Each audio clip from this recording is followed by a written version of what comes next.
Good evening, everyone. This is Bradley Miller here on WBK with the news at 9 o'clock. Yesterday, July 20th, 1969, will be forever known as one of the most famous historic days not only in America, but for mankind.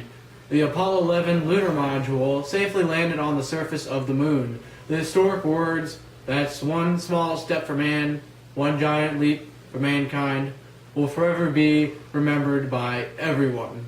These famous words were heard by over 600 million people around the world. The shock and awe is still very much alive. We have a reporter actually in Florida who is covering this historic event. We'll let him explain more. Yeah. Hello, this is Jake speaking from the WBK. Right now we are outside waiting for our truly magnificent astronauts to return. But as you can see, our civilians are even waiting for them. But unknown to them, they are actually going to be landing somewhere out in the middle of the ocean, which is very far away from here. But their patriotism towards their country and to our brave astronauts who came from space back down to Earth is tremendous. So everyone is wondering this secret question: is there any life on the moon or out there in general? Honestly, I do not think aliens exist. I think humans are the center of the world. Only us exist. There is no aliens out there. Otherwise, they would have been here thousands, millions, trillions years ago. Well, thank you, Jake, for that wonderful coverage. We really enjoy your viewpoint.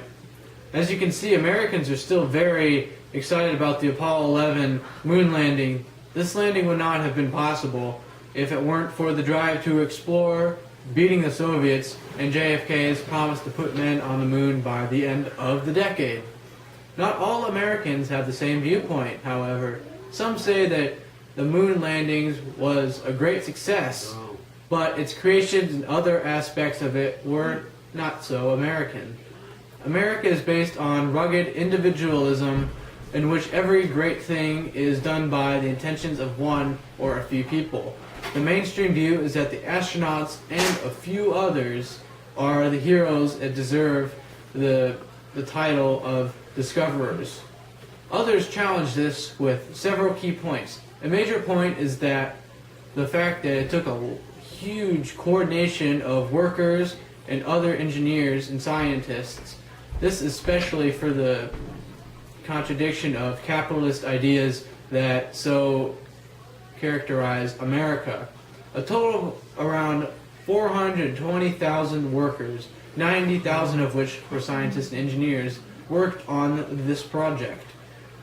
The total of around 20,000 industrial firms and 100 universities also helped with the Apollo 11 moon landing.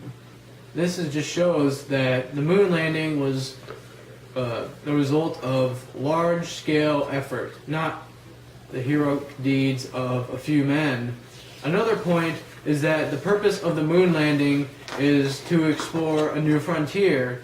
Well, President Kennedy, in his speech, told America that he was going to put a man on the moon by the end of the decade. At the end of his speech, when he was off the stage, he told James E. Webb, director of NASA, quote, "I am not interested in space.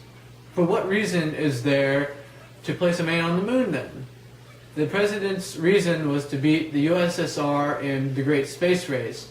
However, not so doing by JFK's reasons.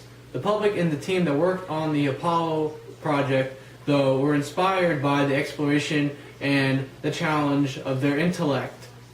So the team that worked on this Apollo 11 project did not have the same intentions as JFK. Keep these assessments in your mind as you learn more about the moon landing.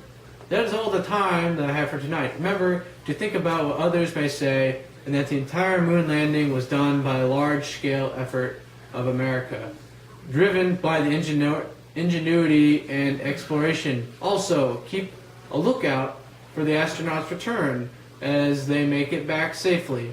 Have a good night, everyone.